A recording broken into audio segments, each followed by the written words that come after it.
Shalom, shalom, bien-aimés. Soyez bénis dans le nom puissant de notre Seigneur et Sauveur Jésus-Christ de Nazareth. Que la grâce du salut soit avec vous tous. La grâce des 9 fruits du Saint-Esprit, l'amour, la douceur, la bienveillance, la bonté, la joie, la paix, la maîtrise de soi, la foi, la fidélité et la patience soit manifestée aussi sur vous tous, bien-aimés, et que la grâce de l'humilité surnaturelle, la grâce de l'obéissance à notre Seigneur Jésus-Christ, la grâce de sanctification complète à l'égard, dans l'intimité avec notre Seigneur Jésus-Christ, vraiment, et la grâce de la vie éternelle, l'enlèvement de l'Église, la vie éternelle, l'enlèvement de l'Église soit manifestée sur tous les bien-aimés qui vont écouter cet enseignement, même ceux qui ne vont pas écouter le reste qui sont répandus partout dans le monde entier, bien-aimés. Bien-aimés, comme déjà en toutes choses, nous devons toujours élever le seul nom de notre Seigneur Jésus-Christ, présenter le seul nom de notre Seigneur Jésus-Christ en élevant son seul nom, en l'exaltant et en le bénissant. Parce que en toutes choses, tout ce que nous pouvons faire spirituellement en ce qui concerne l'œuvre du Seigneur, c'est lui qui est au contrôle, c'est lui qui est l'auteur, c'est lui qui est vraiment le maître de toutes ces choses. Oui, nous ne sommes que des gérants, nous sommes que des gérants, et tous les dons qu'on doit exploiter, nous devons rendre grâce à notre Seigneur Jésus-Christ de Nazareth. Donc, sans toutefois tarder, nous allons présenter la grandeur de notre Seigneur Jésus-Christ. Éternel Dieu, grand roi Père, Dieu d'Abraham, Dieu d'Isaac, Dieu de Jacob. Seigneur, toi qui es au-dessus de toutes choses, Père, je bénis ton saint nom, je te rends grâce. Je t'exalte, Seigneur, je te loue et je te suis reconnaissant, Père, parce que tu m'as encore accordé la grâce.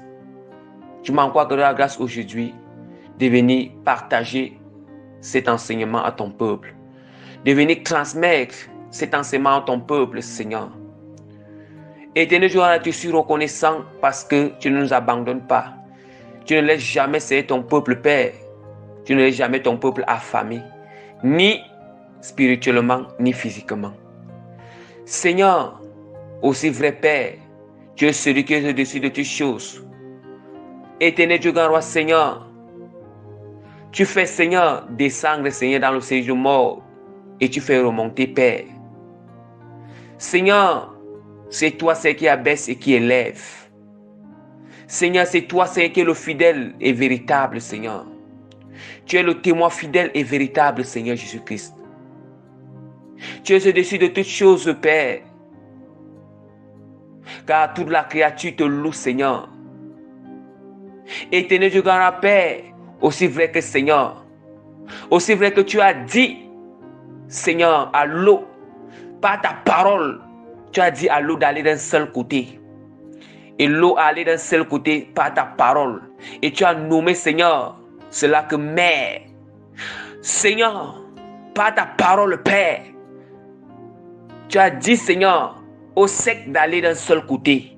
Et tu as nommé, Seigneur, le sec que la terre. Aussi vrai, Père, oh, éternel Dieu, grand, c'est par ta puissance, ta fidélité, Seigneur, ta droiture, ta pureté. Tu as délimité une porte entre la mer et la terre. Cette porte qui est telle que, Père, lorsque tu es en colère, tu ouvres cette porte pour que la mer inonde la terre.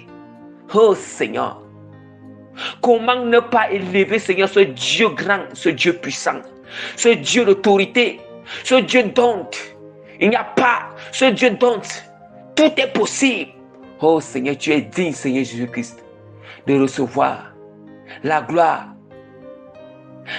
l'adoration, l'exaltation, l'élévation, la magnificence, la sagesse, l'intelligence, la royauté, la richesse, la force, la grandeur, la souveraineté, Seigneur, l'autorité, Père, la domination, pour des siècles et des siècles, pour toujours, Père. Sang est ton son nom, Seigneur Jésus-Christ. Sang est ton son nom, Seigneur Jésus-Christ. Sang est ton son nom, Seigneur Jésus-Christ. Toi qui étais, qui est, qui va venir, car tu es au-dessus de toutes choses et tu demeureras toujours. Sang pour toujours, à toutes les époques et à tout temps. Au nom puissant de notre Seigneur et Sauveur Jésus-Christ, ainsi que j'ai présenté la grandeur, l'autorité, la force de notre Seigneur et Sauveur Jésus-Christ. Amen. Bien-aimé, par la grâce que le Seigneur m'accorde, je me présente comme le plus petit des serviteurs de Dieu, le moindre, le serviteur inutile, tel qu'il a dit dans Luc, tel que la parole de Dieu nous dit dans Luc, dans la parabole dans une parabole dans l'évangile de Luc, où vraiment Jésus qui dit que vous devez dire que serviteur, on doit dire que serviteur, il nous démontre, ou on doit se présenter devant lui comme un serviteur inutile. Ça veut dire que qui fait tout ce que Dieu lui demande de faire. Donc, je ne suis pas la grâce que le Seigneur m'accorde. Je me présente comme le plus petit des serviteurs de Dieu. Prémisse, registre, le moindre de tous les serviteurs, le moindre parmi tous les serviteurs de Dieu, le serviteur inutile de notre Seigneur Jésus-Christ. Prémisse, registre que le Seigneur a appelé dans le ministère apostolique. Bien-aimé, vraiment, je loue toujours le Seigneur et je bénis toujours son nom parce que vraiment Dieu nous révèle des choses profondes. Le Seigneur nous révèle des choses profondes. Quand il dit que nous, je ne veux pas être égoïste. Je ne veux pas être égoïste parce que s'il dit que Dieu me révèle, ça veut dire que s'il dit que Dieu me révèle, c'est une manière que je vais emmagasiner cela seul, sans toutefois enseigner au peuple. Bien, mais voilà pourquoi je dis que Dieu nous révèle, parce que si le Seigneur m'a déjà révélé une partie, ça veut dire qu'il vous a aussi révélé une partie. Quand il dit que révéler une partie, c'est pour dire quoi? C'est pour dire que la connaissance est partielle. Le Seigneur ne peut pas me révéler toutes choses, mais il me révèle une partie. Même si c'est que Dieu te révèle la majorité des choses, il ne peut pas révéler toutes choses. Il ne peut pas nous révéler toutes choses dans sa parole, mais même si c'est qu'il révèle une partie, même si il révèle 70%, les autres 30%, il ne peut pas le faire parce que c'est Dieu seul qui a la connaissance totale. C'est lui seul qui a la connaissance totale. Même si c'est que tu es un serviteur de Dieu rempli de la puissance de l'onction de Dieu, comment Dieu ne peut pas remplir, il ne peut pas donner à son serviteur toute la connaissance qui vient de lui. Non, mais il va départager la connaissance, il départage. Il dépose telle portion sur son serviteur, il dépose telle portion sur l'autre serviteur, il dépose telle portion sur l'autre, ainsi de suite. Voilà comment le Seigneur fait. Voilà pourquoi il dit que si le Seigneur m'a déjà fait grâce de me révéler vraiment des choses profondes dans sa parole et des choses que nous expérimentons chaque jour et des choses que beaucoup de bien-aimés se posent des questions. Chaque jour, ils sont confus, ils n'arrivent pas à comprendre, ils sont encore confus, mais vraiment, si Dieu m'a fait grâce de me partager, de me donner ces révélations, il vous a aussi fait grâce, bien-aimés. Bien-aimés, nous allons constater que, bien-aimés, nous savons que quand nous parcourons la lecture de toute la Bible, qu'on appelle les Saintes Écritures. Les Saintes Écritures qui ne sont que basées sur la parole de l'Éternel. La parole de l'Éternel. La parole de Jésus-Christ, bien-aimé. Nous allons constater quand nous parcourons ce livre, ou cette Bible, ou cette Sainte Écriture, nous allons constater qu'il y a deux types de prophéties. Il y a ce qu'on appelle la prophétie, il y a ce qu'on appelle des prophéties de bonheur et des prophéties de malheur. Or, nous savons que dans les prophéties de bonheur, il y a la paix dans les prophéties de bonheur, il y a la bénédiction dans les prophéties de bonheur, il y a vraiment la réussite dans les prophéties de bonheur, il y a la victoire dans les prophéties de bonheur. Et nous savons que dans les prophéties de malheur, il y a quoi? Dans les prophéties de malheur, il y a les pleurs, il y a la tristesse, il y a les conséquences, il y a les malédictions, il y a la souffrance, il y a. Tout ça dans les prophéties de malheur. Et dans les prophéties de malheur, il y a toujours l'échec aussi. L'échec dans les prophéties de malheur. D'abord dire que dans les prophéties de malheur, bien aimé, mais nous allons nous concentrer dans les prophéties de malheur. Nous n'allons pas beaucoup plus parler du prophétie de bonheur.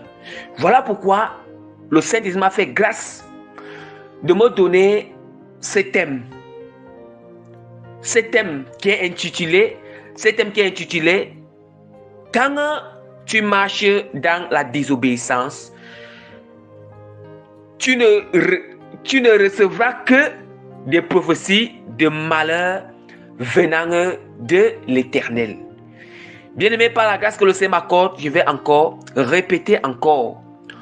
Le thème que le Seigneur m'a fait grâce, dont c'est intitulé quand tu marches dans l'obéissance, quand tu marches dans la désobéissance, tu ne recevras que des prophéties de malheur venant de l'Éternel.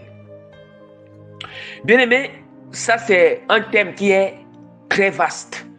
Voilà pourquoi vous allez constater que juste là où c'est écrit thème, entre parenthèses c'est écrit partie 1. Partie 1. La partie 1, bien-aimé. Bien-aimé, je vais directement annoncer le sommet de notre thème. Le sommet de notre thème qui va constituer les deux ou composer les deux parties de notre thème. Quand tu marches dans la désobéissance, tu ne recevras que des prophéties de malheur venant de l'Éternel. Bien-aimé, je vais annoncer directement, rapidement le sommet de notre grand thème au complet. Bien-aimé, dans le grand 1, notre thème est porté sur trois sous-titres. Le petit 1 qui sera quelques prophéties de malheur et leur cause. Le grand 1, autant pour moi, le grand 1 qui sera quelques prophéties de malheur et leur cause. Le grand 2 qui sera porté sur les stratégies, entre parenthèses, les méthodes. Les stratégies et les éléments que Dieu orchestre. Les stratégies et les éléments que Dieu orchestre pour accomplir ses prophéties de malheur. Le grand 3, nous parlera de comment faire pour que Dieu allège la prophétie de malheur et la prophétie. Comment faire pour que Dieu allège une prophétie de malheur qui a été prononcée sur nous, bien-aimés. Bien-aimés, aujourd'hui, par la grâce du Seigneur, nous allons d'abord enseigner la première partie. Nous allons d'abord enseigner la première partie, dont le premier sous-thème, le premier sous-titre qui est le grand 1. Quelques prophéties de malheur et leur cause. Donc, sans toutefois tarder, nous allons entrer sur le développement, le corps de notre thème pour enseigner et prêcher les profondeurs afin que les bien-aimés reçoivent la connaissance du Seigneur, les révélations de Dieu, la sagesse du Seigneur. Donc, tout cela, c'est Jésus-Christ qui fait grâce. c'est pas un homme, mais c'est Jésus-Christ. Bien-aimés, nous continuons, bien-aimés.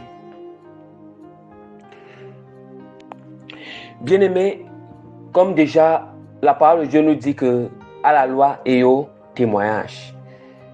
Et nous ne pouvons pas transmettre la connaissance, transmettre la sagesse de Dieu, transmettre la révélation du Seigneur, transmettre vraiment tout ce qui vient de la part de l'Esprit de Dieu si ce n'est pas soutenu par la parole. Bien-aimés, quand nous parlons de notre grand 1, notre grand 1 qui est le premier sous-titre de notre thème, quelques prophéties de malheur et leur cause. Quelques prophéties de malheur et leur cause. Bien-aimés, vraiment, nous allons constater que il y a toujours des prophéties de malheur qui ont toujours eu lieu dans la parole de Dieu. Il y a toujours des prophéties de malheur qui ont eu lieu dans la parole du Seigneur, que Dieu a décrété dans sa parole. Bien-aimés, nous allons constater que une prophétie de malheur ne peut pas exister s'il n'y a pas eu désobéissance. Oui, s'il n'y a pas eu rébellion ou désobéissance. Oui. Ça, c'est automatique. C'est automatique. Là, c'est indiscutable. Indiscutable. Dieu ne peut pas donner une prophétie de malheur s'il n'y a pas de désobéissance.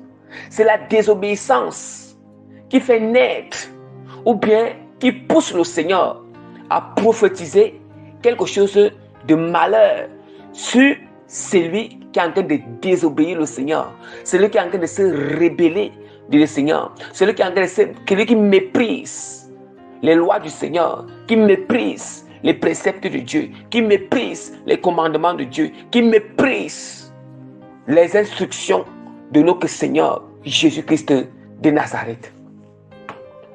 Bien-aimés, voilà pourquoi, sans toutefois tarder, je vais d'abord faire 2 lectures dans la parole du Seigneur. C'est par ces lectures que nous allons tirer, des causes de ces prophéties et des prophéties de malheur même, bien-aimés. Mais je vais d'abord faire une lecture. Bien-aimés, vraiment, je vous exhorte, bien-aimés, je vous conseille et je vous en supplie vraiment, bien-aimés, d'être attentif à écouter cette lecture, attentif à comprendre cet enseignement, à comprendre cette prédication, à comprendre cette révélation, à comprendre vraiment, bien-aimés, quand nous comprenons l'enseignement, la connaissance du Seigneur, bien-aimés, ça nous ouvre. Ça nous ouvre beaucoup, ça nous ouvre les yeux. Ça nous ouvre les yeux et ça nous permet de ne plus faire certaines erreurs. Ça nous permet de sortir dans la confusion. Ça nous permet de ne plus se chamailler contre le Seigneur. De ne plus traiter le Seigneur comme si Dieu n'existait pas. Comme si Dieu est dur, comme si le Seigneur peut dire quoi? Comme si le Seigneur ne nous aime pas, comme si le Seigneur il n'entend pas tes prières, comme si le Seigneur ne veut pas te délivrer, comme si le Seigneur ne veut pas apporter la solution à ce que tu traverses, loin de là, bien-aimé. Il y a certains principes avec Dieu. Mais ce sont quand on comprend ces principes, bien-aimé, on sera toujours patient. Quand on comprend ces principes, nous allons marcher selon ces principes, sans toutefois désobéir le Seigneur, sans toutefois vraiment baisser sans toutefois baisser les bras, sans toutefois abandonner, sans toutefois se décourager. Voilà pourquoi Dieu il fait toujours grâce de passer par son instrument que je suis. Son instrument que je suis, une cruche de terre,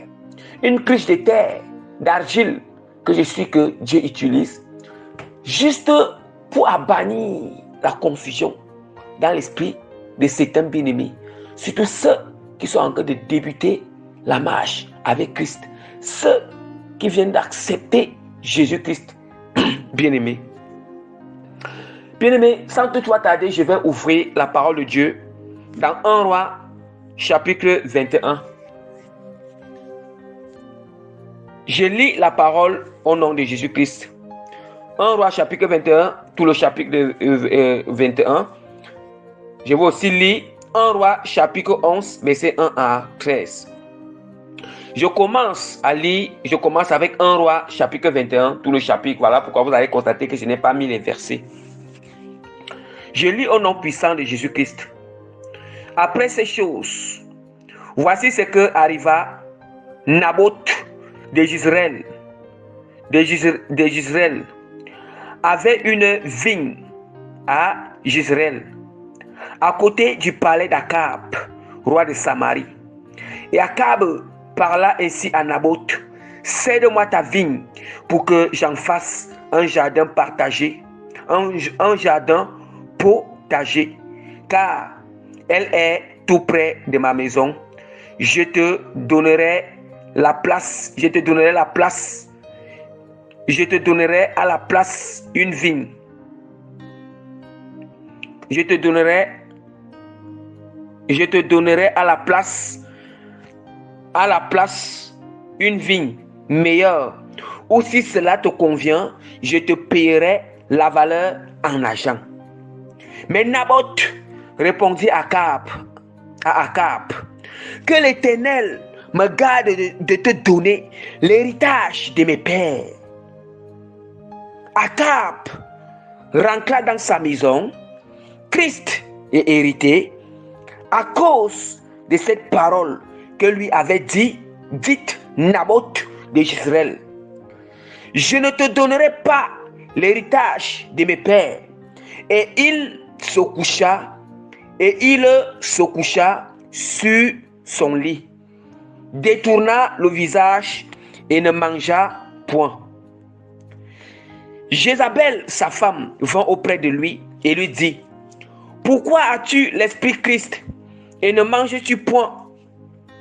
Il lui répondit: j'ai parlé à Naboth de Jezreel et je lui ai dit: cède-moi ta vigne pour de l'argent, ou si tu veux, je te donnerai une autre vigne à la place. Mais il a dit: je ne te donnerai pas ma vigne. Alors Jézabel, sa femme, lui dit: est-ce bien toi maintenant qui exerces la souveraineté sur Israël? Lève-toi, prends de la nourriture, et que ton cœur se réjouisse. Moi, je te donnerai la vigne de Naboth de Jezreel. Et elle écrivit au nom de Akab des lettres qu'elle scella du sceau d'Akab. Et elle envoya aux anciens et aux magistrats qui habitaient avec Naboth dans sa ville. Voici ce qu'elle écrivit dans ces lettres. Publiez un jeûne, placez Naboth à la tête du peuple et mettez en face de lui 2 méchants hommes qui déposeront ainsi contre lui: tu as maudit Dieu, le roi, puis menez-le dehors, lapidez-le et qu'il meure. Les gens de la ville de Naboth, les anciens et les magistrats qui habitaient dans la ville, agirent comme Jézabel le leur avait fait dire, d'après ce qui était écrit dans les lettres qu'elle leur avait envoyées. Ils publiaient un jeûne et ils plaçaient Naboth à la tête du peuple. Les 2 méchants hommes vinrent se mettre en face de lui Et ces méchants hommes déposaient ainsi devant le peuple contre Naboth. Naboth a maudit Dieu et le roi, puis il le menait alors de la ville et il le lapidait et il mourut. Et il envoyait dire à Jézabel: Naboth a été lapidé, il est mort. Lorsque Jézabel apprit que Naboth avait été lapidé et qu'il était mort, elle dit à Akab: Lève-toi, prends possession de la vigne de Naboth de Jezreel, qui a refusé de te céder, qui a refusé de la céder pour de l'argent, car Naboth n'est plus en vie, il est mort. Akab, entendant que Naboth était mort, se levant pour descendre la vigne de Naboth de Jezreel, afin d'en prendre possession. Alors, la parole de l'Éternel fut adressée à Élie, le Tishbite, en ces mots: Lève-toi, descends au devant d'Akab, roi d'Israël à Samarie. Le voilà dans la vigne de Naboth, où il est descendu pour en prendre possession. Tu lui diras: Ainsi parle l'Éternel. N'es-tu pas un assassin et un voleur? Et tu lui diras: Ainsi parle l'Éternel. Au lieu même où les chiens ont léché le sang de Naboth, les chiens lécheront aussi ton propre sang. Akab dit à Élie: M'as-tu trouvé mon ennemi? Et il répondit: Je t'ai trouvé parce que tu t'es vendu pour faire ce qui est mal aux yeux de l'Éternel. Voici, je vais faire venir le malheur sur toi. Je te balayerai, j'exterminerai quiconque appartient à Akab, celui qui est esclave et celui qui est libre en Israël. Et je rendrai ta maison semblable à la maison de Jéroboam, fils de Nébat, et à la maison de Baécha, fils d'Achija, parce que tu m'as irrité et que tu as fait périr Israël, tu as fait pécher Israël. L'Éternel parle aussi sur Jézabel et il dit: Les chiens mangeront Jézabel près du rempart de Jezreel. Celui de la maison d'Akab qui mourra dans la ville sera mangé par les chiens, et celui qui mourra dans les champs sera mangé par les oiseaux du ciel. Il n'y a eu personne qui se soit vendu comme Akab pour faire ce qui est mal aux yeux de l'Éternel, et Jézabel, sa femme, l'y excitait. Aïe. Il a agi de la manière la plus abominable en allant près des idoles, comme le faisaient les Ammoniens, les Amoréens, que l'Éternel chassa devant les enfants d'Israël. Après avoir les enfants d'Israël. Bien-aimés, vraiment, je préfère la lecture s'arrête jusqu'au verset 26. Donc, il faut, ceux qui vont vouloir encore relire, vous pouvez lire ça du verset 1 jusqu'au verset 26. Bien, voilà la première lecture. Bien-aimés, je vais faire toute la lecture une fois. Je vais aussi faire la lecture sur 1 Roi chapitre 11, pour que je vais commencer à prêcher, à enseigner des révélations que le Seigneur, l'Esprit de Dieu m'a donné, m'a fait entrer dans les profondeurs de la parole. Bien-aimé, je lis maintenant 1 Roi chapitre 11. Le roi Salomon aima beaucoup de femmes étrangères, outre la femme de Pharaon, des Moabites, des Ammonites, des Édomites, des Sidoniens, des Hittiens, des Hissiennes, des Essiennes, appartenant aux nations dont l'Éternel avait dit aux enfants d'Israël: Vous n'irez point chez elles, et elles ne viendront point chez vous. Elles tourneraient certainement vos cœurs du côté de leur Dieu. Ce fut à cette nation que s'attacha Salomon, entraîné par l'amour. Il eut 700 princesses pour femmes et 300 concubines. Et ces femmes détournaient son cœur. À l'époque de la vieillesse de Salomon, ces femmes inclinaient son cœur vers d'autres dieux et son cœur ne fut point tout entier à l'Éternel, son Dieu, comme l'avait été le cœur de David, son père. Salomon alla après Astarté, divinité des Sidoniens, et après Milcom, l'abomination des Ammonites. Et Salomon fit ce qui est mal aux yeux de l'Éternel. Et il ne suivit point pleinement l'Éternel comme David, son père. Alors Salomon bâtit sur la montagne qui est en face de Jérusalem un haut lieu pour Kémosh, l'abomination de Moab, et pour Moloch, l'abomination des fils d'Ammon. Et il fit ainsi pour toutes ces femmes étrangères qui offraient des parfums et des sacrifices à leur Dieu. L'Éternel fut irrité contre Salomon parce qu'il avait détourné son cœur de l'Éternel, le Dieu d'Israël, qui lui était apparu 2 fois. Il lui avait à cet égard défendu d'aller après d'autres dieux, mais Salomon n'observa point les ordres de l'Éternel. Et l'Éternel dit à Salomon: puisque tu agis de sorte et que tu n'as point observé mon alliance et mes lois que je t'avais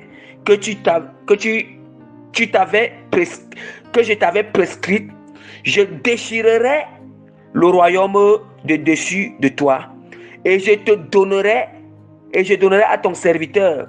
Seulement, je ne le ferai point pendant ta vie à cause de David, ton père.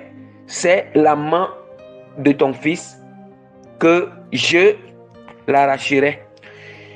Je n'arracherai cependant tout le royaume. Je laisserai une tribu à ton fils à cause de David, mon serviteur, et à cause de Jérusalem que j'ai choisi.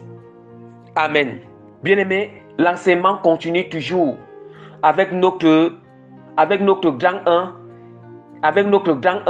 quelques prophéties de malheur et leur cause.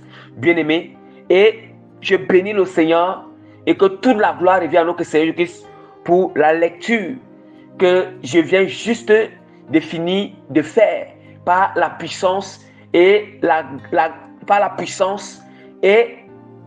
grâce de notre Seigneur Jésus-Christ de Nazareth.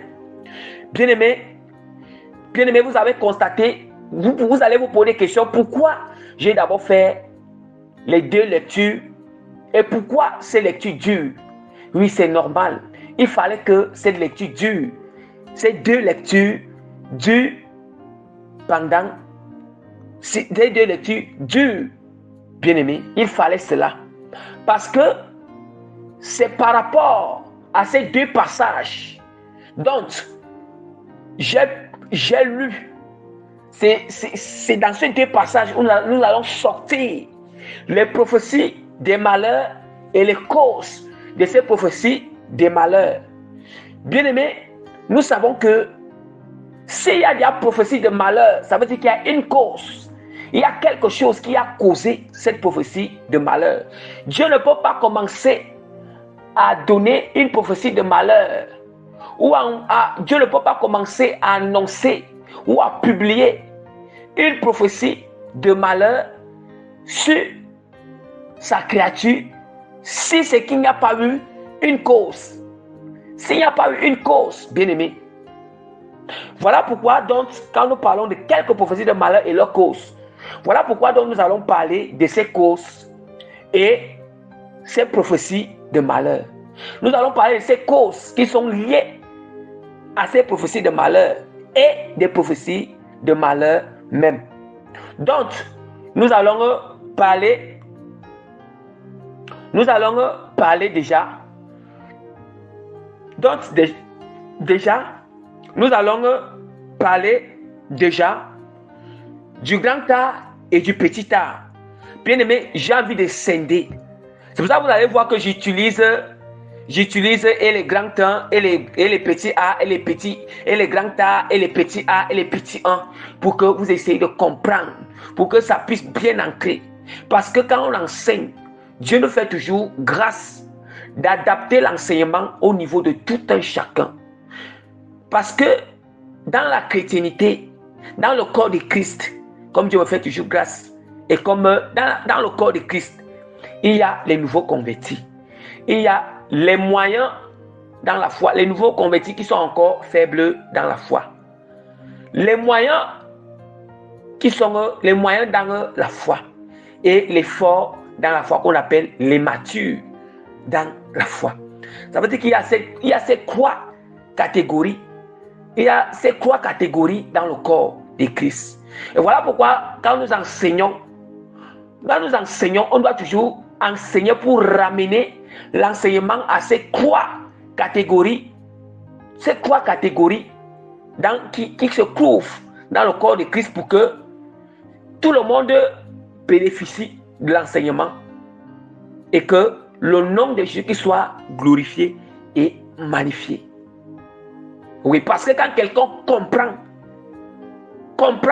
il reçoit, quand quelqu'un reçoit la connaissance, la révélation du Seigneur, avec une bonne manière de le transmettre, avec adapté à son niveau, il va bénir le Seigneur.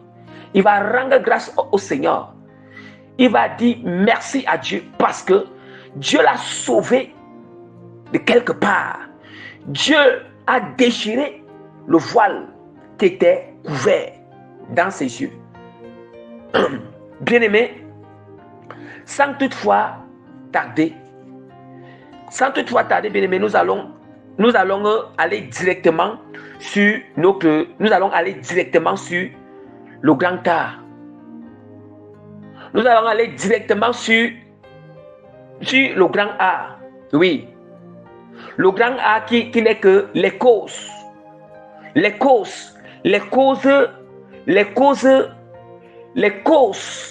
prophéties, les causes qui sont liées aux prophéties des malheurs.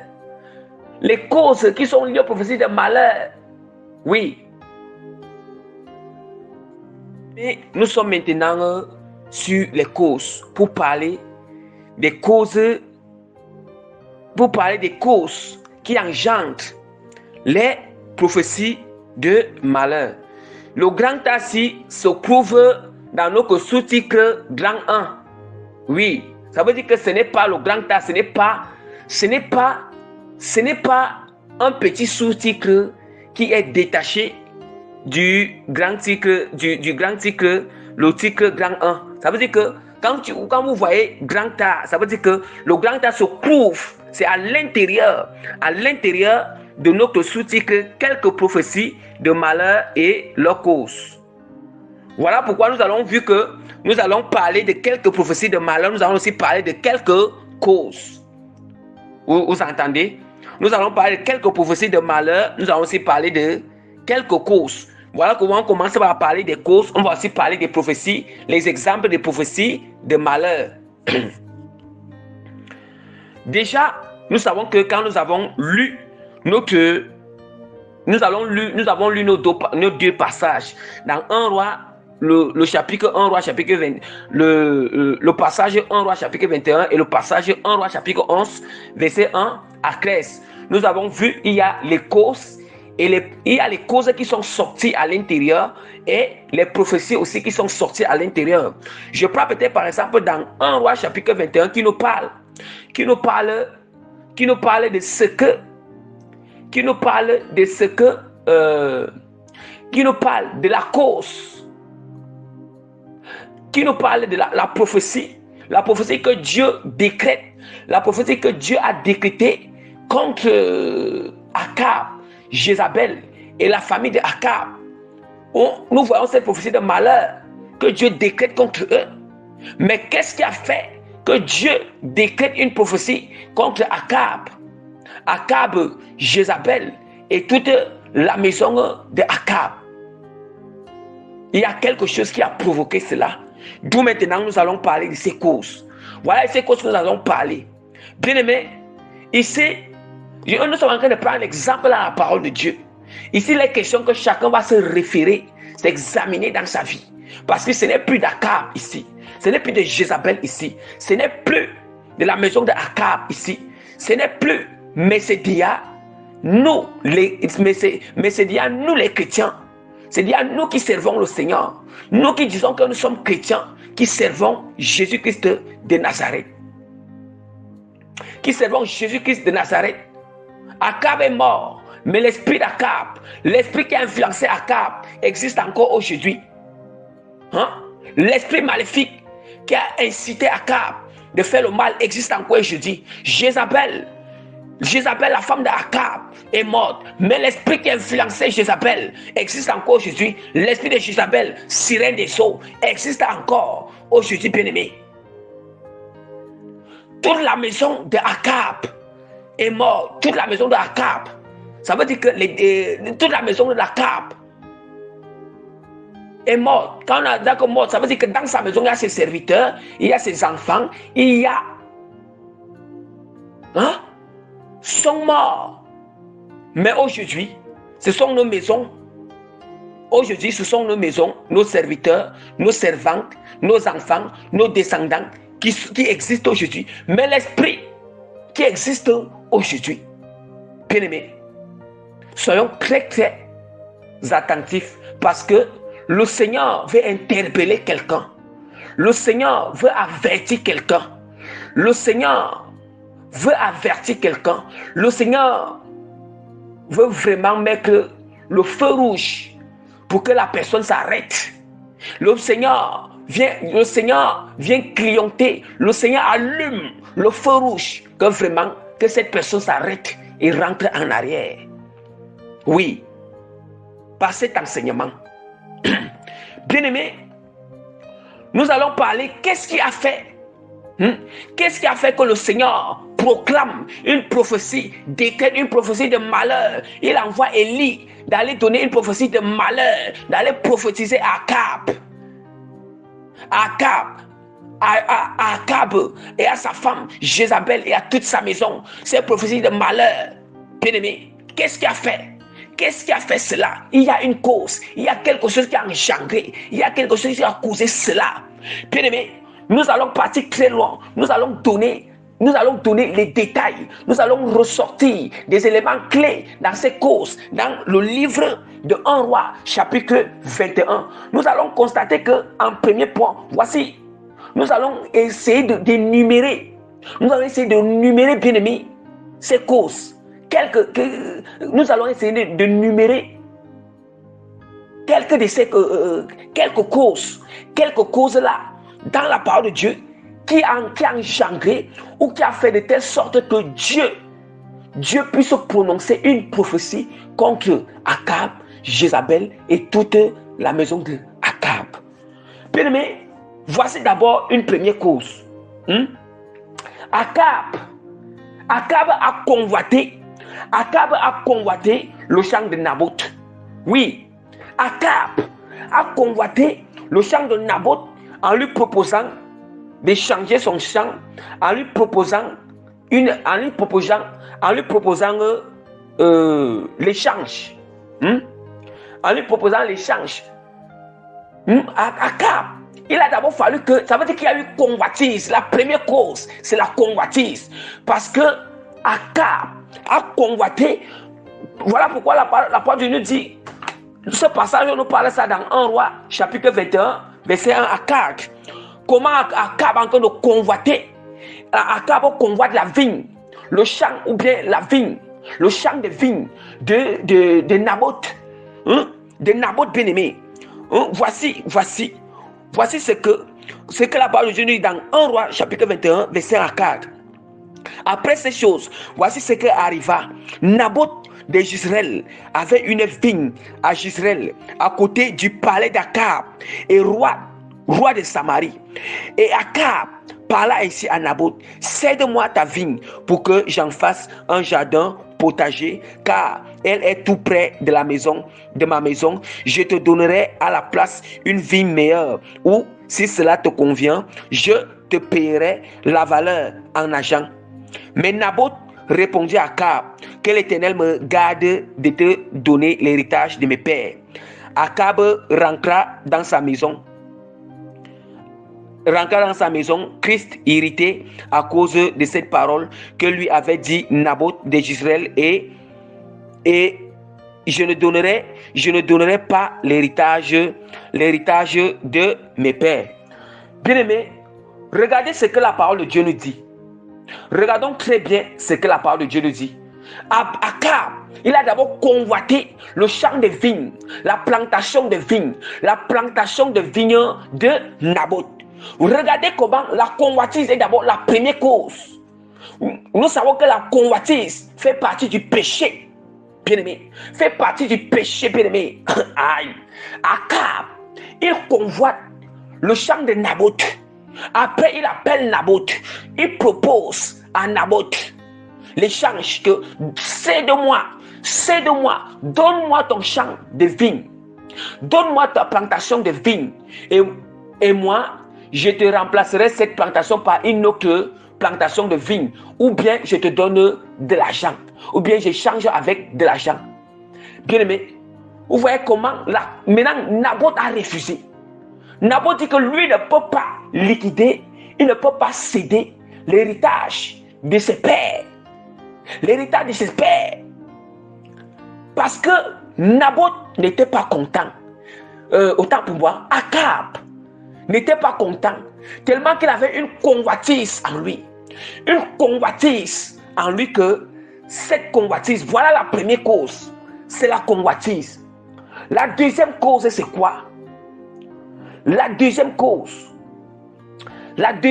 c'était quoi? Akab s'est mis en colère. Premièrement, Akab a péché en convoitant.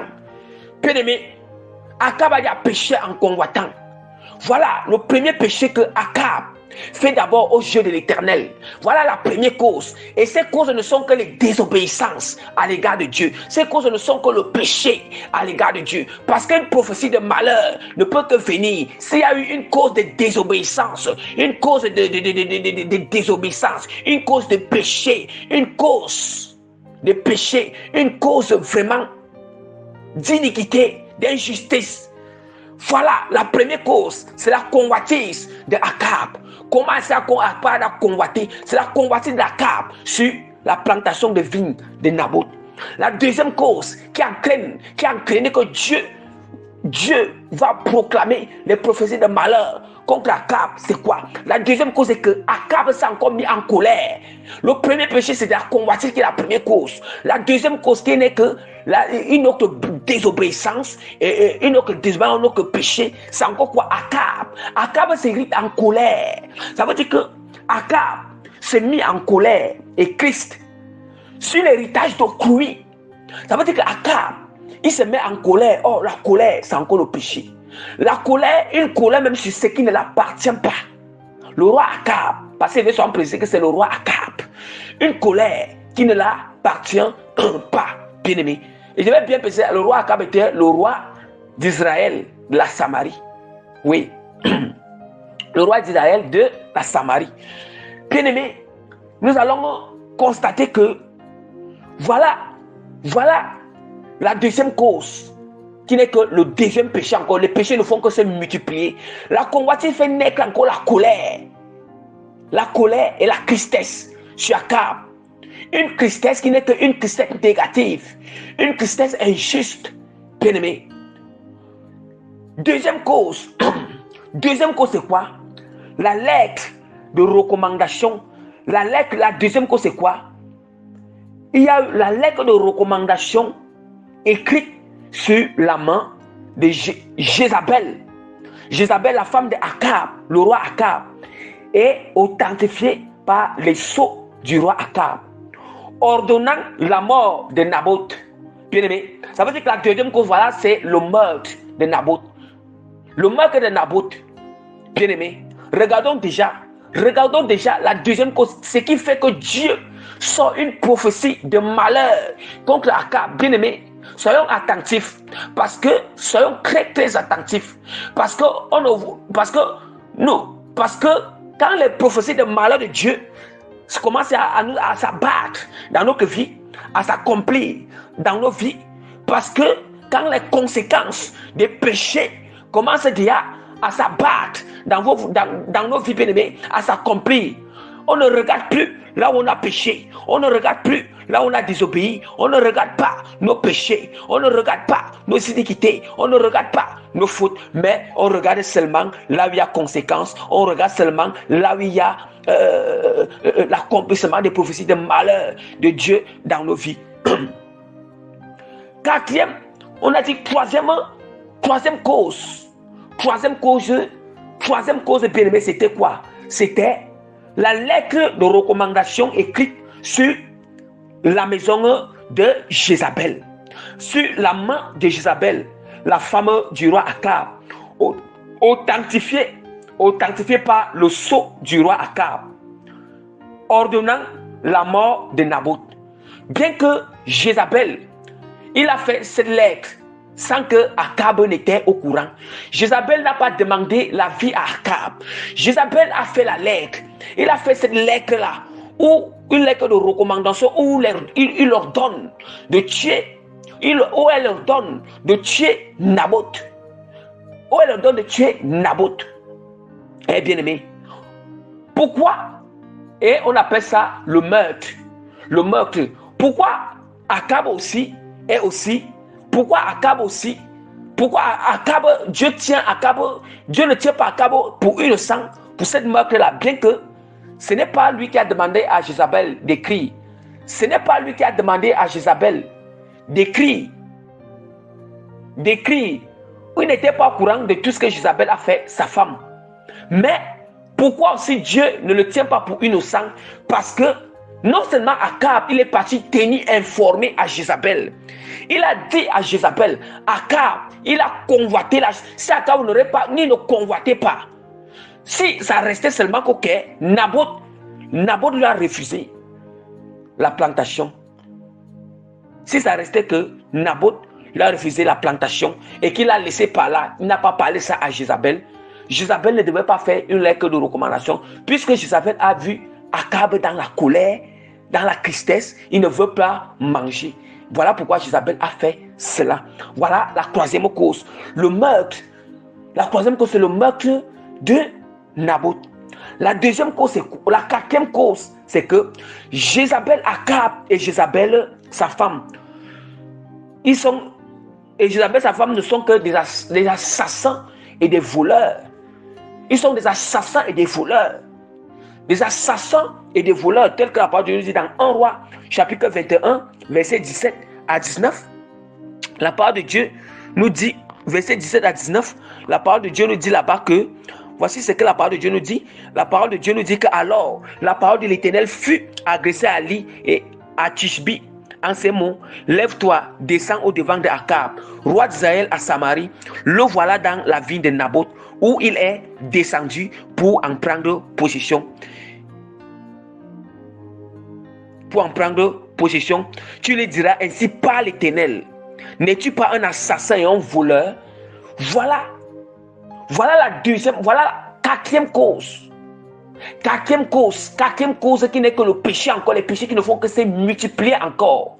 Après avoir qu'ils ont tué Naboth, ça veut dire que le meurtre de Naboth, il y a un péché encore en changeant encore notre péché encore, une autre cause encore que quoi? Ils sont devenus des assassins et ils ont encore volé encore la plantation de Naboth.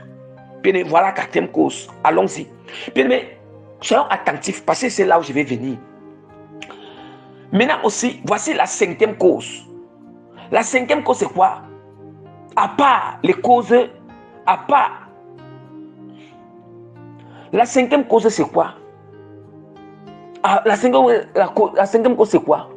Akab agissait aussi d'une manière abominable en allant adorer les dieux que Dieu avait interdit à Israël, que Dieu avait interdit en Israël.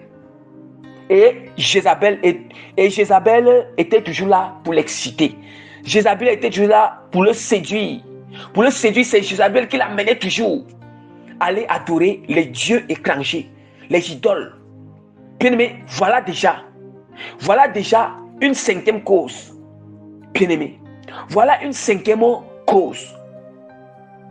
Voilà une cinquième cause. Je vais m'arrêter. Il y en a beaucoup. Quand on lit ce passage, vous allez ressortir plusieurs causes. Mais j'ai ressorti 5 causes à l'intérieur. Bien-aimé, qu'est-ce qui fait 5 causes à l'intérieur? Et voici maintenant, voici, après ces causes, voici ce que Dieu proclame. Voici des prophéties que Dieu a proclamées contre Akab. Contre Akab et sa maison. Voici, je relis encore. Bien-aimé, vous avez écouté ces causes. Je récite d'abord les causes. Voici la prophétie de malheur que Dieu a proclamée sur Akab, Jézabel et toute la maison de Akab. Voici maintenant les paroles de l'Éternel. À partir 1 Roi chapitre 21, à partir du verset 17. Alors, la parole de l'Éternel fut adressée à Élie, le Tishbite, en ces mots: lève-toi, descends au devant d'Akab, roi d'Israël, à Samarie. Le voilà dans la ville de Naboth. Il est descendu, après qu'ils ont déjà tué Naboth, il est descendu pour en prendre possession. Tu lui diras: ainsi parle l'Éternel, n'es-tu pas un assassin, un voleur? Et tu lui diras: ainsi parle l'Éternel, au lieu même où les chiens ont léché le sang de Naboth, les chiens lécheront aussi ton propre sang. Akab dit à l'Éternel: m'as-tu couvé? Akab dit à Élie: m'as-tu couvé mon ennemi? Et il répondit: je t'ai couvé parce que tu t'es vendu pour faire ce qui est mal aux yeux de l'Éternel. Voici, je vais faire venir le malheur sur toi. Je te balayerai. Voici les malheurs. Voici le malheur que Dieu prononce sur Akab. Voici ces malheurs que Dieu est en train de prononcer. Écoutons bien. À cause de tout ce que je vous ai dit, à cause de ces péchés, désobéissance, à cause de tout ce que je vous ai parlé. Voici, je vais faire venir le malheur sur toi. Je te balayerai. J'exterminerai quiconque appartiendrait à Akab, celui qui est esclave et celui qui est libre en Israël. Et je rendrai ta maison semblable à la maison de Jéroboam, fils de Nébat, et à la maison de Baécha, fils d'Achija. Parce que tu m'as irrité et que tu as fait... Nous savons quand il y a le parce que, c'est bien une cause. Et que tu as fait pécher Israël. L'Éternel parle aussi sur Jézabel et il dit: les chiens mangeront Jézabel près des remparts de Jezreel. Celui de la maison d'Akab qui mourra dans la ville sera mangé par les chiens, et celui qui mourra dans les champs sera mangé par les oiseaux. Bien-aimés, nous continuons toujours avec nos enseignements.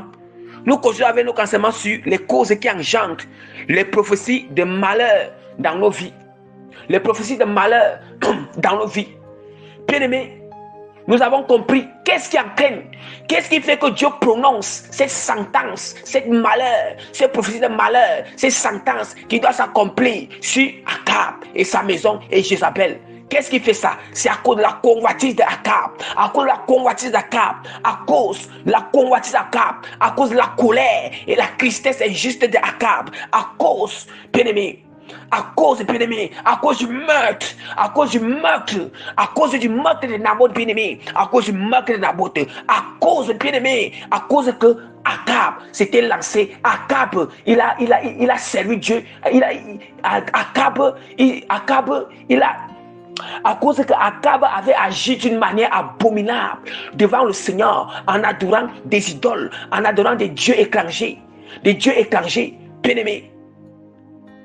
Bien-aimé, aujourd'hui, bien-aimé, le Seigneur, l'Esprit du Seigneur, qu'est-ce que le Seigneur veut révéler? Quel message que le Seigneur va vous annoncer aujourd'hui à travers ce passage, à travers quelle révélation Dieu veut vous donner, quelle révélation que Dieu veut te donner aujourd'hui, bien-aimé?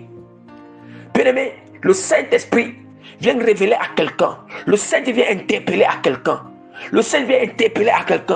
que toi, je t'ai bien interpellé à quelqu'un, que toute convoitise, lorsque tu te mets à convoiter, bien-aimé, tu te mets à convoiter la chose d'autrui au plus profond de toi, au point tu convoites de telle sorte que tu dois à tout prix obtenir, bien-aimé. Tu dois tout prix obtenir. Bien-aimé, bien-aimé, il y a un malheur qui te guette. Il y a un malheur qui te guette, bien-aimé. Il y a un malheur qui te guette, bien-aimé. Lorsque, bien-aimé, tu te mets en colère, en tristesse, bien-aimé, injustement pour faire du mal à autrui, bien-aimé, à autrui, à ton prochain, bien-aimé, le malheur te guette directement. Bien-aimé, lorsque, bien-aimé, tu te lances dans les idoles, tu te lances dans l'idolâtrie, tu te lances dans l'idole, bien-aimé, le Seigneur, il nous annonce aujourd'hui que le malheur te guette, bien-aimé, le malheur te guette, bien-aimé, bien-aimé. Le malheur te guette, bien-aimé. Bien-aimé, qui est chrétien, qui allait consulter les marabouts, qui allait consulter des sorciers, qui allait consulter des faux prophètes, qui allaient consulter des faux prophètes, qui allaient consulter des féticheurs, des occultistes. Bien-aimé, il y a un malheur vraiment qui a été prononcé contre toi. Bien-aimé, quand tu peux faire ces choses, bien-aimé, on irrite le Seigneur, on met Dieu en colère. Quand nous faisons ces choses, bien-aimé, on irrite le Seigneur. Voilà pourquoi l'éternel Dieu vient appeler celui-là. Il vient t'appeler aujourd'hui. Toi qui es en train de crier, toi qui es en train de dire, toi donc maintenant, ces malheurs sont en train de surgir dans ta vie aujourd'hui. Ces malheurs sont en train de s'abattre dans ta vie aujourd'hui. Ces malheurs sont en train d'embrouiller ta vie aujourd'hui. Ces malheurs sont en train de stagner ta vie aujourd'hui. Ces malheurs sont en train d'empêcher que tu avances aujourd'hui. Ces malheurs qui sont en train d'aveugler tes yeux. Ces malheurs qui sont en train d'aveugler maintenant aujourd'hui. Bien-aimé, tu es en train de pleurer, tu es en train de souffrir, tu es en train de t'attrister, tu es en train de pleurer. Mais le Seigneur te dit aujourd'hui, quand tu fais de ton passé, qu'est-ce que tu pratiquais, qu'est-ce que tu as fait, est-ce que tu t'es repenti, est-ce que tu as demandé pardon au Seigneur, quelle est ta vie, examine ta vie est comment, bien-aimé, ta vie est comment, bien-aimé, tu dis que tu vas entrer dans le royaume des cieux, mais ta vie est comment, si l'enlèvement coule, si la trompette d'enlèvement sonne, si Jésus-Christ vient maintenant, est-ce que tu seras enlevé, bien-aimé, toi qui dis que tu vas entrer dans le royaume des cieux, bien-aimé, si la mort te prend, est-ce que tu vas aller au ciel, l'enfer, c'est le malheur de celui qui obéit, l'enfer, c'est le malheur de celui qui désobéit au Seigneur, l'enfer, c'est le malheur de celui qui désobéit au Seigneur, l'enfer, c'est le malheur de celui qui désobéit au Seigneur, la stagnation, c'est le malheur de celui qui désobéit au Seigneur, le blocage, c'est le malheur de celui qui désobéit au Seigneur, la limitation, c'est le malheur de celui qui désobéit au Seigneur, c'est la sentence, bien-aimé, le Seigneur te demande aujourd'hui, l'Esprit du Seigneur vient te dire aujourd'hui, bien-aimé, rappelle-toi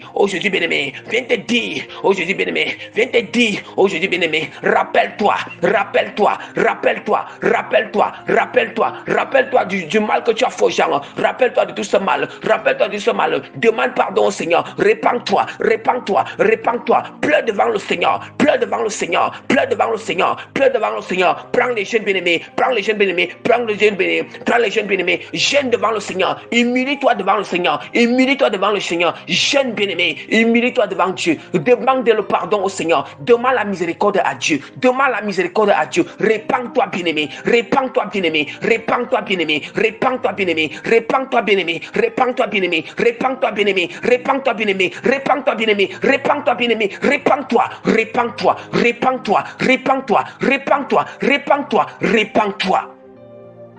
répands-toi bien-aimé, répands-toi de toutes les mauvaises actions que tu as pratiquées, répands-toi de ta convoitise, répands-toi du meurtre que tu as commis, répands-toi.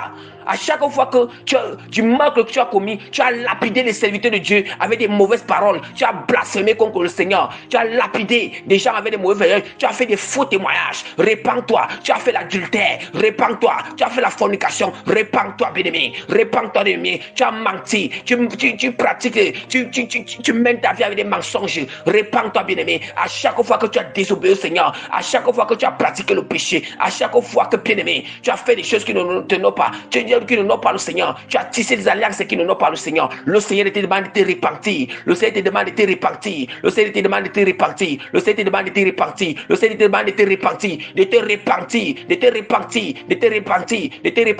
afin que tu puisses être enlevé, afin que tu puisses recevoir la vie éternelle, afin que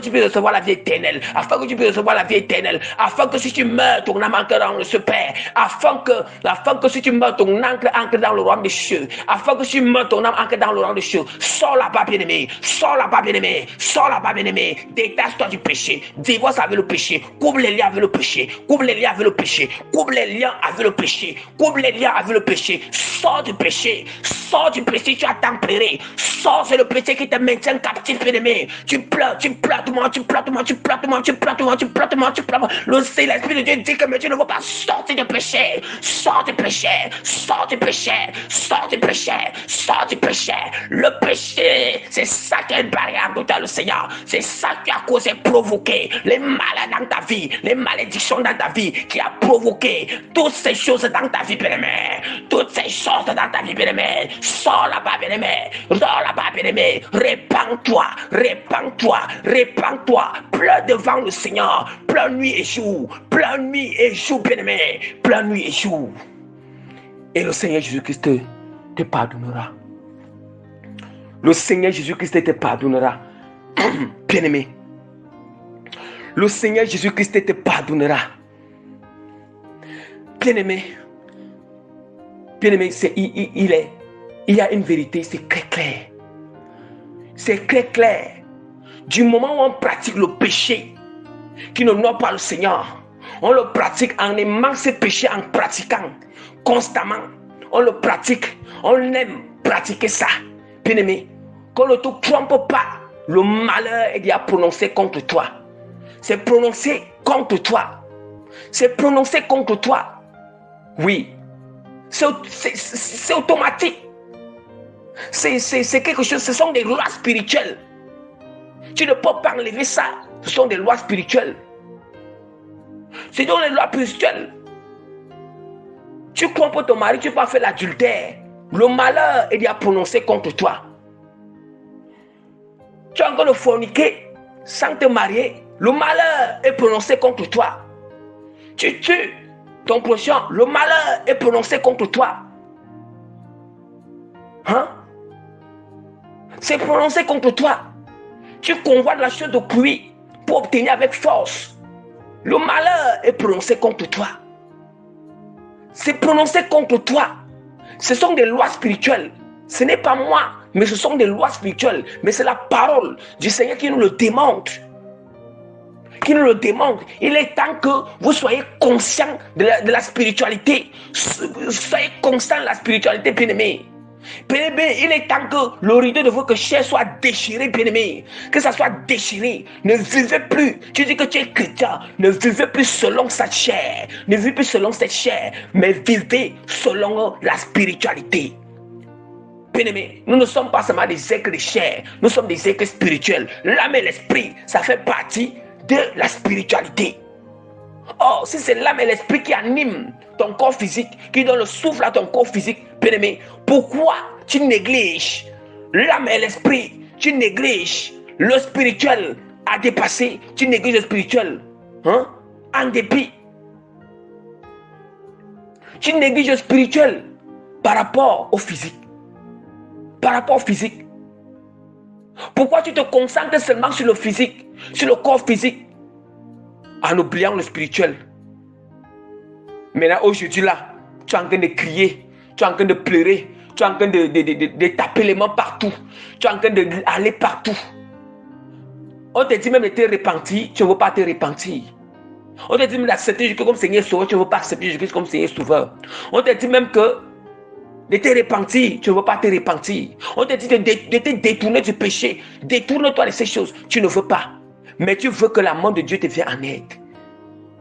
Mais tu veux sortir là où tu es enchaîné, là où tu es captif, là où tu es esclave. Mais tu veux sortir, tu veux des solutions. Quelle solution? Quelle solution, bien-aimé? Quelle solution, bien-aimé? Nous-mêmes, nous voyons. Quand nous parcourons, bien-aimé, quand nous parcourons la parole de Dieu dans 1 roi, la deuxième lecture que nous avons fait, dans 1 roi chapitre 11. 1 roi chapitre 11, nous constatons aussi que là-bas, Dieu a prononcé aussi une prophétie de malheur contre Salomon. Contre Salomon, cette prophétie était comment? Était que Dieu a dit à Salomon qu'il va déchirer le royaume de Salomon, diviser le royaume de Salomon en deux parties. Une partie qui sera, une partie donc, il y aura une partie que son fils régnera après sa mort et l'autre partie qu'une autre personne va régner. Ça veut dire que c'est cette partie-là qu'on a, d'habitude, on appelait toujours Israël. Là-bas, c'était 10 tribus. Et maintenant, les autres tribus, les autres tribus sont restées avec, les autres tribus sont restées de l'autre côté, qu'on appelle aujourd'hui, qu'on appelle que la tribu de Juda. Oui, le fils de Salomon, après la mort de Salomon, le fils de Salomon devait rien que siéger, et être roi sur la tribu de Juda, la tribu de Juda et la tribu de Benjamin. Hein? Et maintenant, les autres 10 tribus devaient aller de l'autre côté. Et un autre roi devait être établi en Israël. Or, auparavant, il n'y avait pas deux rois d'Israël. Il y avait un seul roi, Salomon. Salomon qui régnait sur les 12 tribus. Pourquoi Salomon régnait sur les 12 tribus? Dieu a donné la sagesse à Salomon. Dieu a donné les richesses à Salomon. Et Dieu a fait grâce à Salomon que la paix règne. Pendant son... la paix règne. Pendant son... la paix existe. Pendant son règne. Dieu l'a fait ses récompenses, cette grâce. Ses récompenses, cette grâce. Mais Dieu, il avait fait une alliance avec Salomon que si tu fais telle chose, vraiment, ton royaume ne subsistera pas. Maintenant, voici comment Salomon, quelle est la cause qui fait que Dieu maintenant, il proclame une prophétie de malheur contre Salomon. Premièrement, on dit que Salomon est parti.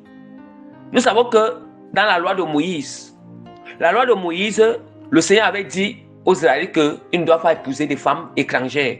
Sinon, ils vont tomber dans le piège. Le piège qui est comment? Dès qu'ils vont épouser ces femmes étrangères, ils vont finir par servir les dieux de ces femmes étrangères. Dieu avait donné ce commandement-là. Salomon a désobéi ce commandement. Salomon a épousé beaucoup de femmes, plusieurs femmes étrangères, des Ammonites, des Jébusiens, des Égyptiennes, les Égyptiennes et des Moabites. Et d'autres femmes étrangères encore. Déjà là-bas, désobéi à ce commandement. Deuxièmement, Salomon encore désobéi encore au Seigneur à nouveau. Déjà la parole de Dieu dit qu'on ne doit pas s'incliner devant les idoles. Salomon s'inclinait et servait déjà les dieux étrangers de ses femmes, à cause que Salomon, par l'amour qu'il avait pour ses femmes, cet amour l'a rendu fou. Cet amour a rendu vraiment Salomon fou vraiment vraiment aveugler les yeux. Cet amour vraiment a fait que la sagesse de Salomon s'est bouleversée. Oui, l'amour qu'il avait pour ses femmes, au point où il s'est prosterné devant les dieux, les idoles, les dieux de leurs femmes, Astarté, Milcom, Astarté, le dieu des Sidoniens, Milcom, le dieu des Ammonites, l'abomination des Ammonites, Kémosh, le dieu de l'abomination des Moab, le dieu de Moab, des Moabites. Et je vais vous rappeler quelque chose. Tous ces dieux-là sont dans tous les pays. Tous ces faux dieux-là sont dans tous les pays. Mais ils ne sont plus sur les mêmes noms, mais ils sont dans d'autres noms. Dans d'autres noms. Voilà la deuxième cause. La deuxième cause qu'il faut que Dieu déchire le royaume, divise le royaume de Salomon. La troisième cause, c'est quoi? La troisième cause, c'est quoi? La troisième cause, c'est que plus loin même encore, Salomon encore, il a encore construit encore les dieux à chaque femme étrangère. À chacune de ces femmes étrangères, Salomon a encore construit bâti les hôtels de leurs dieux. Vous voyez comment Salomon a hérité le Seigneur. Vous voyez comment Salomon a hérité le Seigneur. Voyez comment il a hérité Dieu. Hein? Salomon a tellement hérité le Seigneur. La parole de Dieu nous dit que la parole de Dieu nous dit que Salomon fit ce qui est mal aux yeux de l'Éternel, et il ne suivit point pleinement l'Éternel comme David, son père. Alors Salomon bâtit sur la montagne qui est en face de Jérusalem un lieu pour Kémosh, l'abomination de Moab, et pour Moloch, l'abomination des fils d'Ammon. Et il fit ainsi pour toutes ces femmes étrangères qui offraient les parfums et les sacrifices à leur Dieu. L'Éternel fut irrité contre Salomon parce qu'il avait détourné son cœur de l'Éternel, le Dieu d'Israël. Le Dieu d'Israël qui lui était apparu 2 fois. Il lui avait à cet égard défendu d'aller après d'autres dieux. Mais Salomon n'observa point des ordres de l'Éternel. Écoutons bien. Qu'est-ce qu'il fait? Parce qu'il faut comprendre. C'est qu'en genre, parfois, nous voulons voir que Dieu est méchant. Parfois,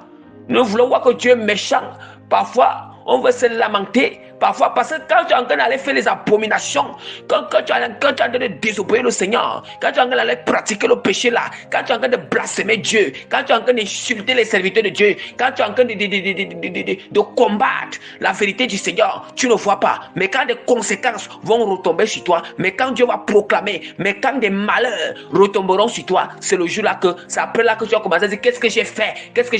Tu vas commencer à accuser le sorcier. Après, tu vas commencer à accuser le sorcier. Tu ne vas pas dire que qu'est-ce que j'ai fait? Oui, qu'est-ce que j'ai fait? Écoutons très bien. Je continue encore à lire. Il lui avait défendu d'aller près. Or, qu'est-ce que Dieu nous défend? Nous savons très bien. Dieu nous défend de ne pas se poser devant les idoles. Mais à ceux qui continuent encore à adorer les idoles de la Vierge Marie, les idoles de Jésus, les idoles, les images. Or, disant que les catholiques disent que c'est Jésus. Or, ce n'est même pas Jésus. Les idoles des saints, les idoles de Vierge Marie, oui, des chapelets. Vous continuez encore. Ou bien, d'autres qui ne sont pas dans le catholicisme, qui sont dans d'autres choses. Ton cas est où? D'autres qui partent dans le maraboutisme. Ça, c'est l'idolâtrie. Tu peux avoir les marabouts, c'est l'idole. Ça veut dire que si tu peux avoir le marabout, il y a une sentence qui est proclamée contre toi. Bien-aimé, c'est la loi spirituelle. On ne peut pas enlever ça. C'est la loi spirituelle. Du moment où tu peux consulter le marabout, bien-aimé, Dieu a déjà prophétisé un malheur contre toi. Jusqu'à ce que tu vas savoir que ce que tu fais là, aller chez les marabouts, que c'est mauvais devant le Seigneur, tu as péché contre l'Éternel, tu as désobéi le Seigneur et que tu devras t'humilier devant le Seigneur, prendre un jeûne, demander pardon sincèrement à Dieu et de ne plus jamais aller consulter les marabouts, prendre cette résolution. Mais tant que tu ne le fais pas, cette prophétie de malheur continue à s'abattre dans ta vie. Bien-aimé, la parole de Dieu est bien enseignée, la vérité est bonne enseignée. C'est la vérité. Tu connaîtras la vérité et la vérité t'affranchira. Si on n'enseigne pas toute la vérité, tu ne pourras jamais être affranchi. Hein? Et l'Éternel dit à Salomon, puisque tu agis de la sorte et que tu n'as pas observé mon alliance et mes lois que je t'ai prescrites, je déchirerai le royaume de dessus de toi et je le donnerai à ton serviteur. Nous entendons la prophétie, la punition, le malheur. Ce n'était pas une bonne prophétie pour Salomon. Pour Salomon, c'était une prophétie de malheur. Oui, c'était la sentence. La sentence. Et Salomon vraiment n'était pas content pour ça. Au point même qu'il cherchait déjà à tuer Jéroboam. Jéroboam que le Seigneur dit qu'il va placer à la tête de l'autre royaume, quand il va diviser les 12 tribus d'Israël, que 10 tribus vont aller à part et les 2 autres tribus, c'est ça que les fils de Salomon vont régner sur ça. Et maintenant les 10 autres tribus, c'est sur ça que Jéroboam il va régner sur ces 10 autres tribus. Au point où Salomon a cherché à tuer Jéroboam, Dieu avait déjà proclamé sa parole, proclamé sa sentence. Oui. Bien aimé, vous blaguez. Bien-aimé, vous blaguez. Vous blaguez avec la parole du Seigneur. Vous blaguez. Surtout quand tu connais déjà la connaissance. Tu as déjà reçu la connaissance de Dieu. Tu as déjà lu la parole du Seigneur. Tu as vu ce que Dieu n'aime pas. Tu as vu ce qu'est abondable devant le Seigneur. Vous blaguez. Bien-aimé, blaguez. Continuez encore à pratiquer la fornication. Continuez encore à pratiquer l'adultère. Continuez encore à pratiquer le mensonge. Continuez encore à aller chez les marabouts. Continuez encore à mettre vos cœurs sur des choses que Dieu dit que dépouillez-vous. Vous ne voulez pas vous dépouiller. Votre cœur est parti où? Tout votre cœur n'est plus sur Dieu. Oui, on a dit qu'on même pas. Vous avez cru en Jésus comme que Seigneur et Sauveur. On a dit qu'on même pas qu'une partie quand même. Vous croyez que Jésus-Christ existe et que votre cœur est sur lui, mais votre cœur n'est pas en totalité, mais c'est en moitié. Bien-aimé, je n'enseigne que la parole. Celui qui se reconnaît, il n'a que à celui qui se reconnaît vraiment, tout ce qu'il doit faire, c'est s'humilier devant le Seigneur, pas devant un homme. S'humilier devant Dieu, se repentir. Se repentir.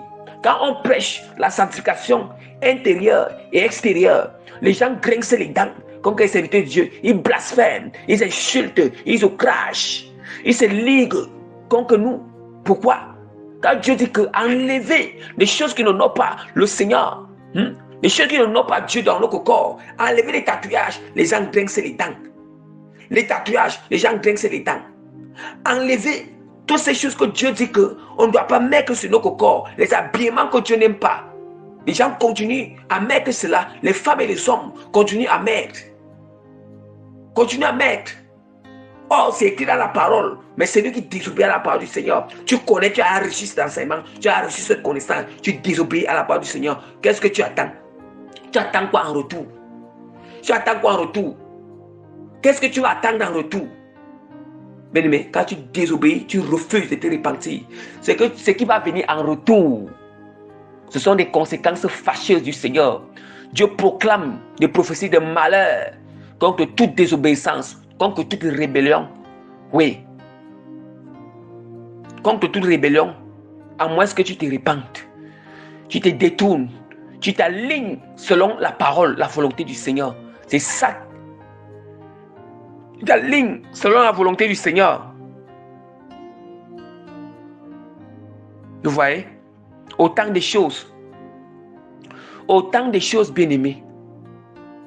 Autant de choses. Bien-aimés, nous allons passer directement sur notre grand B. Quelques prophéties de malheur. Oui, les prophéties de malheur. Nous allons, comme on a dit que quelques prophéties de malheur et leur cause. On a fini de parler de causes. Les causes. Maintenant, on va parler de quelques exemples de prophéties de malheur. Mais je vous ai déjà pris quand même déjà quelques exemples de prophéties de malheur et leurs causes dans 1 roi chapitre 2. Dans 1 roi dans 1 roi chapitre 21, dans 1 roi chapitre 11, verset 1 à 13. Je vous ai pris quelques exemples là-bas, quelques exemples quand même, et j'ai donné leur cause. Maintenant, ici maintenant, je vais venir sur le grand B, pour vous citer encore quelques exemples de prophéties de malheur, pour que vous sachiez que Dieu, il prophétise le malheur contre toute personne qui désobéit, contre toute personne qui ne le sait pas, contre toute personne qui se procède devant les idoles, contre toute personne qui ne veut pas donner tout son cœur au Seigneur. Bien-aimé, si tout ton cœur n'est pas à Dieu, tout ton cœur n'est pas encore donné à Jésus-Christ, tu manques. Tu ne peux pas recevoir une délivrance totale. Tu manques, bien-aimé. Tu te trompes. La délivrance, c'est quoi? La délivrance, c'est que maintenant, il faut que Dieu il faut maintenant que ces conséquences des prophéties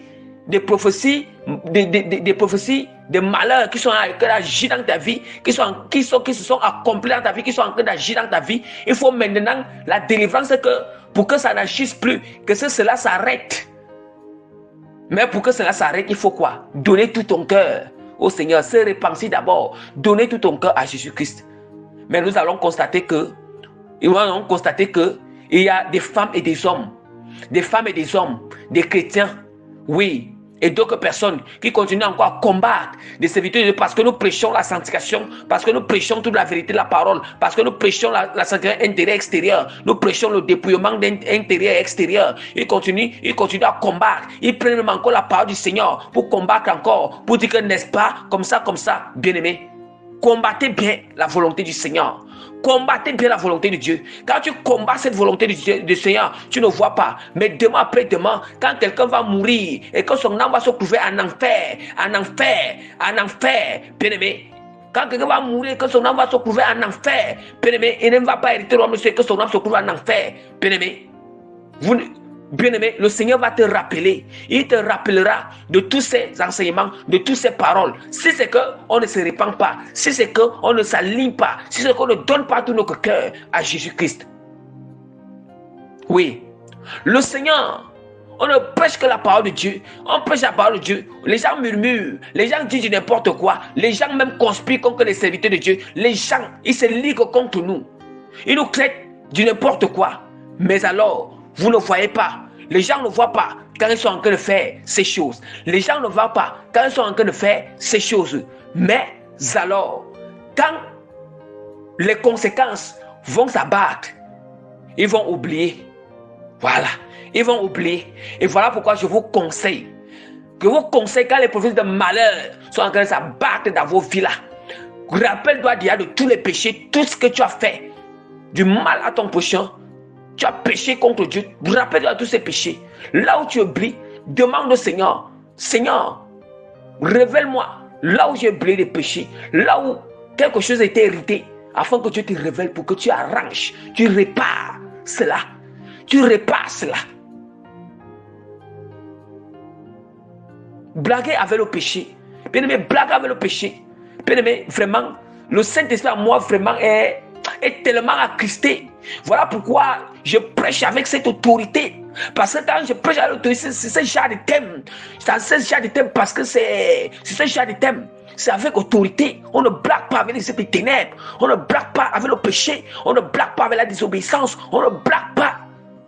Il y a des conséquences fâcheuses, des conséquences graves.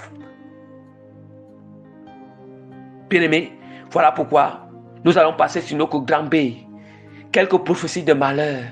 Oui, quelques prophéties de malheur. Ce sont ces prophéties de malheur-là, quand ça s'accomplit, c'est ça qui se transforme en conséquences et en malédiction. Oui. Oui, c'est ça qui se transforme. Des conséquences dans notre vie, des blocages et des malédictions. Oui, c'est ça. C'est ça. Nous allons passer sur ce grand